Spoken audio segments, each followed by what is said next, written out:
Nossas Bíblias, no texto do Evangelho de Jesus, conforme escreveu Lucas, no capítulo de número 18, Lucas 18, leremos a palavra do Senhor neste momento. Versículos de 1 a 8. Lucas 18, de 1 a 8.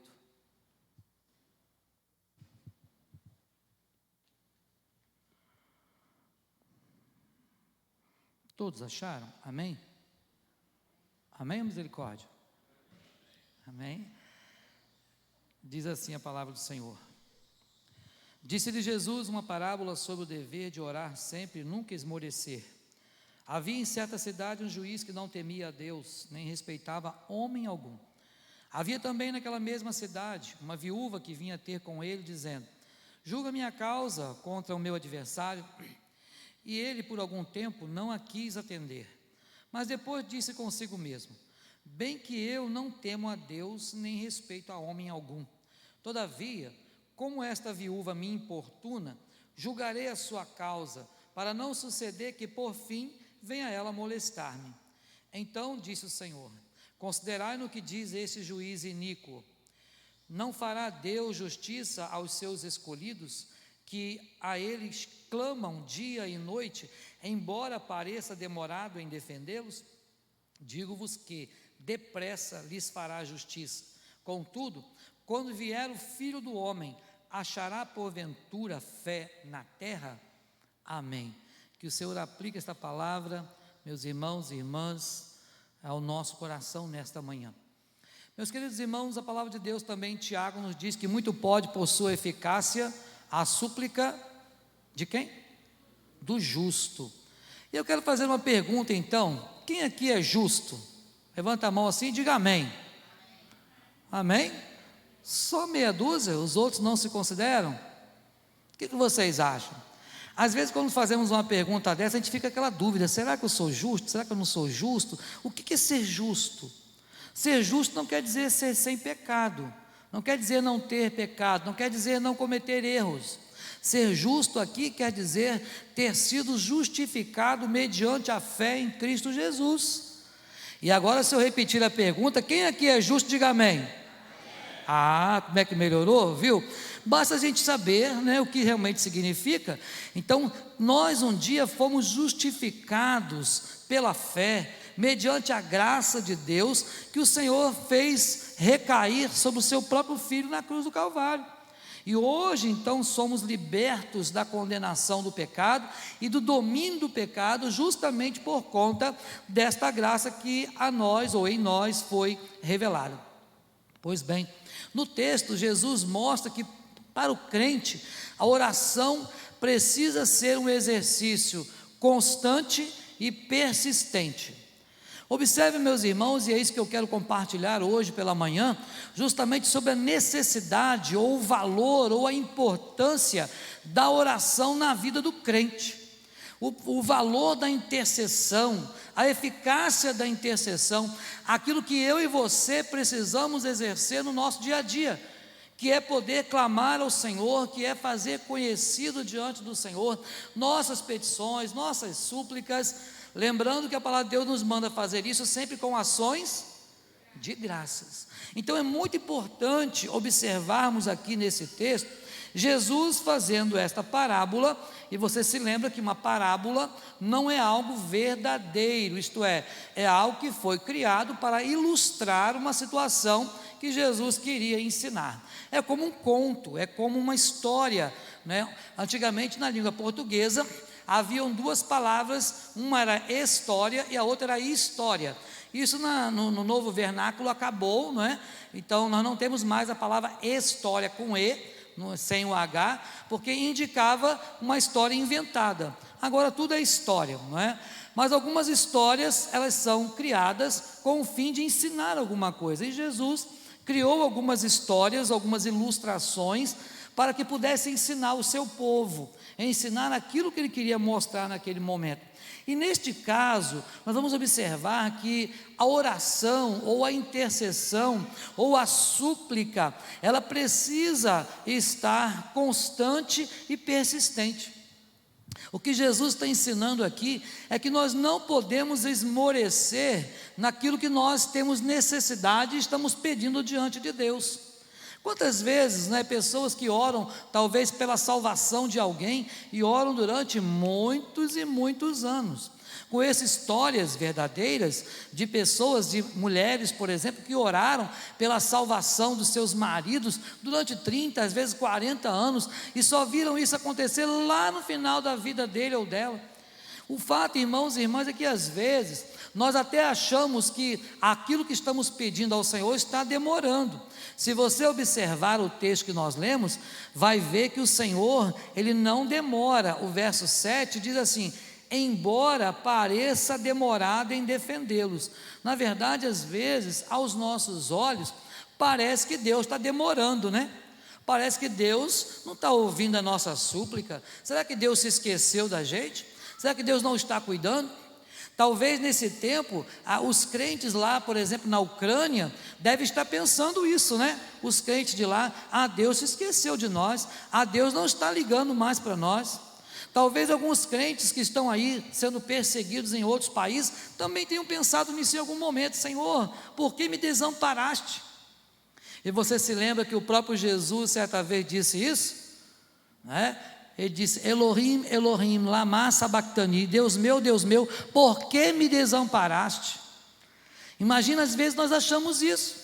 Observe que o próprio Cristo, é claro que ali a humanidade de Jesus estava falando, não o Jesus Deus, Nós precisamos separar bem isso nesse momento dessa expressão de Jesus, mas a humanidade de Jesus fala mais alto e fala: Deus meu, por que me desamparaste? Isso é, eu estou aqui sofrendo, esse negócio está difícil, esse negócio de espinho na cabeça, esse negócio de cravo nas mãos e nos pés, isso está complicado, Senhor. Talvez se fôssemos nós faríamos coisas bem piores, não é? Mas o fato, irmãos e irmãs, é que é preciso pensar na eficácia, na importância da oração nos dias de hoje. E o apóstolo Paulo, escrevendo aos Tessalonicenses, inclusive é esse o tema do último quadriênio que ainda estamos nele, da nossa SAF, orai sem cessar, não é isso? 5,17. Então é importante nós orarmos o tempo todo. E o texto que nós lemos nos mostra uma viúva num embate aí, numa perseguição, vamos dizer assim, com um juiz iníquo, isto é, um juiz que não ligava para a causa das pessoas que não lhe rendesse alguma coisa. Essa é, vamos dizer assim, um resumo ou um significado simples, da expressão juiz iníquo. Isto é, um juiz que vai julgar a causa desde que ele tenha algum benefício próprio. Bom, isso é claro, no Brasil isso não acontece, Juízes não julgam causa em benefício próprio, evidentemente, não é verdade? Mas Jesus falou sobre isso aqui, que havia um juiz iníquo. É claro que, como eu disse, é uma história que Jesus criou, mas ao mesmo tempo, querendo dizer para nós que muitas vezes nós também achamos que Deus só vai fazer alguma coisa por nós se Deus tiver algum benefício quanto a isso, e não é verdade.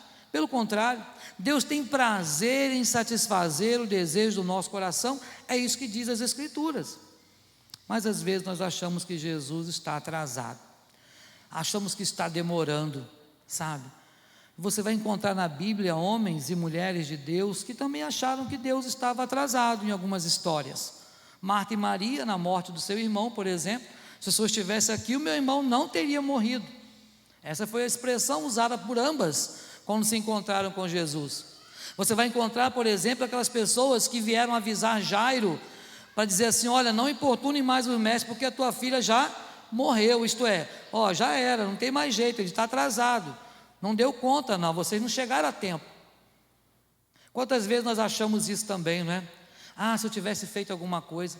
Quantas pessoas têm no coração às vezes alguma mágoa, algum ressentimento? Quantas pessoas trazem no coração alguma coisa, que, poxa vida, se eu tivesse feito, será que teria dado tempo? Aquela pessoa que morreu, mas se eu tivesse chegado um pouquinho, se aquele trânsito não tivesse engarrafado, se aquele socorro tivesse vindo na hora certa.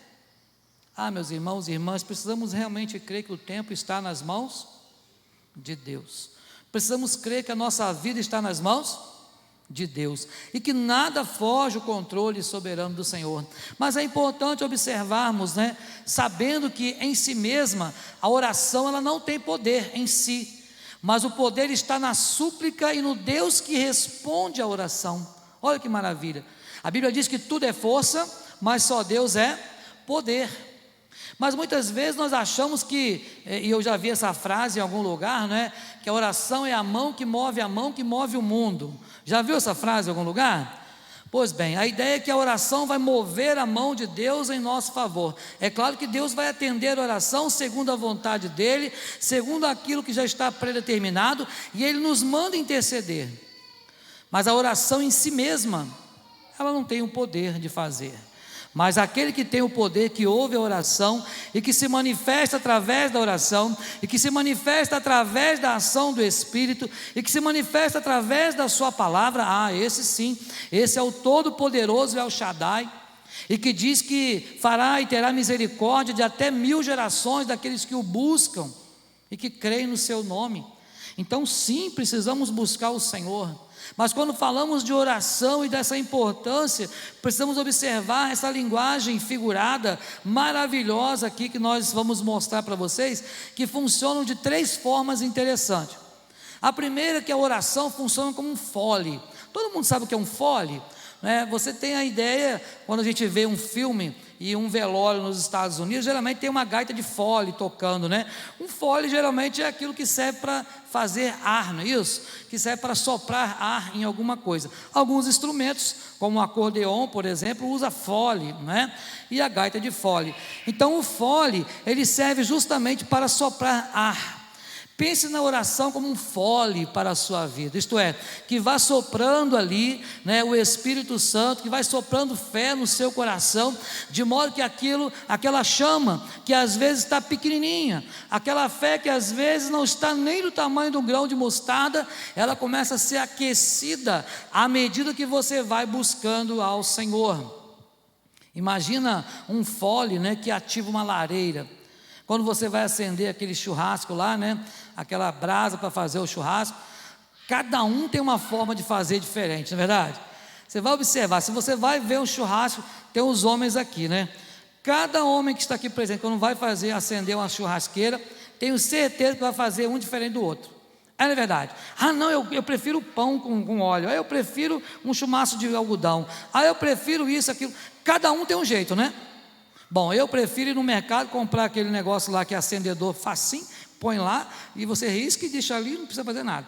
Mas o fato é que cada um precisa de alguma coisa para que aquilo sopre e venha criar ali um ambiente, para que a carne venha a ser assada, não é verdade? Ninguém vai assar a carne num palito de fósforo, não é isso? Ninguém vai ficar lá segurando uma vela para assar uma carne. O fato é que precisa primeiro, antes de você colocar a carne lá em cima, precisa que aquilo esteja tudo em brasa, tudo em brasa. Irmãos, é preciso que a nossa espiritualidade esteja assim, é preciso que a nossa santidade esteja assim, em brasa. Mas como é que você vai fazer? Usa o fole da oração, buscando ao Senhor de joelho no chão, buscando a Deus na igreja, em casa, no ônibus, no trabalho.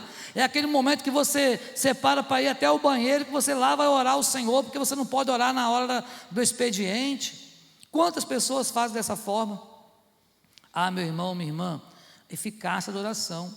Às vezes achamos que não está acontecendo, que está demorando, porque a gente faz mal. Pedis e não recebeis, porque pedis mal. Então precisamos pensar. Observe que Atos, no capítulo 1, há o registro de que os apóstolos e outros discípulos de Jesus subiram para o cenáculo e todos perseveraram unânimes em oração, todos eles.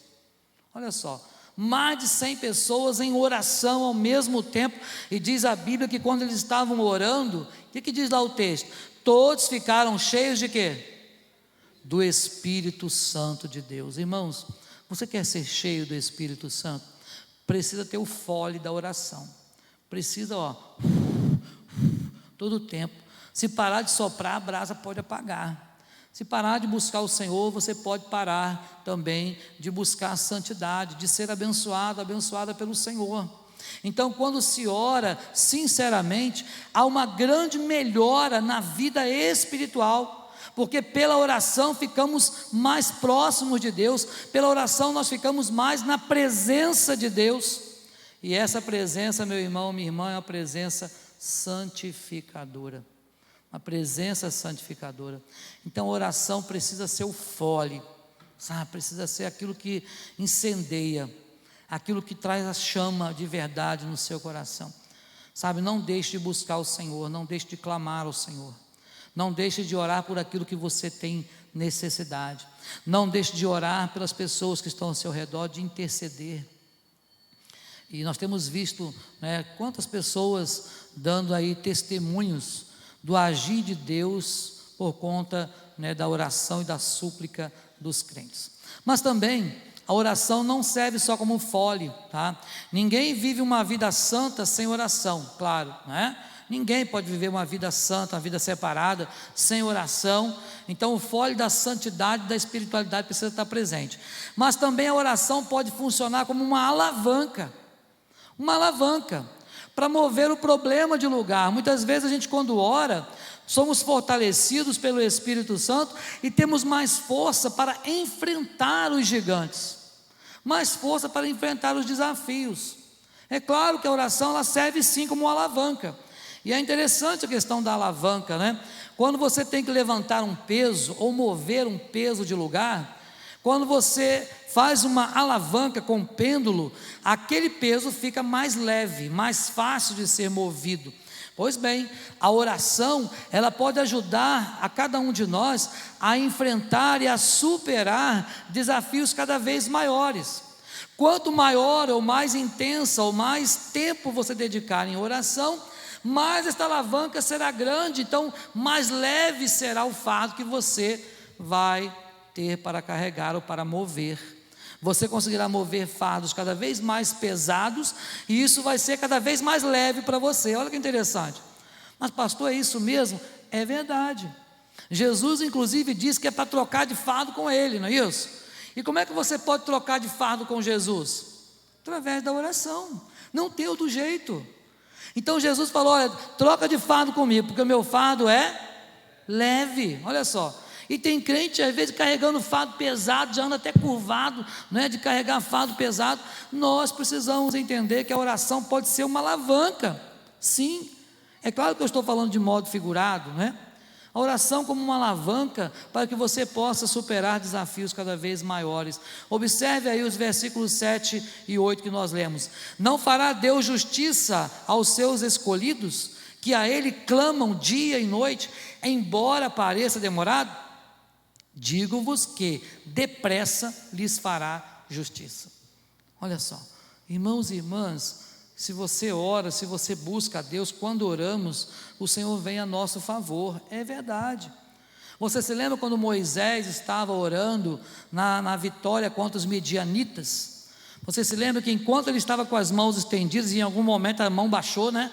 Quando a mão dele baixava, por isso que tinha 2 homens do lado dele, né? Quando a mão dele abaixava um pouquinho, o que acontecia com o povo de Israel? Perdia a batalha, não é isso? E aí quando eles pegavam os braços de Moisés e erguiam, o povo voltou a vencer a batalha. É assim, irmãos, se nós abaixarmos a guarda, perdemos batalhas. Há um livro, não sei quantos aqui já leram, chamado Este Mundo Tenebroso. São 2 volumes, dessa grossura assim, né, compêndio mesmo.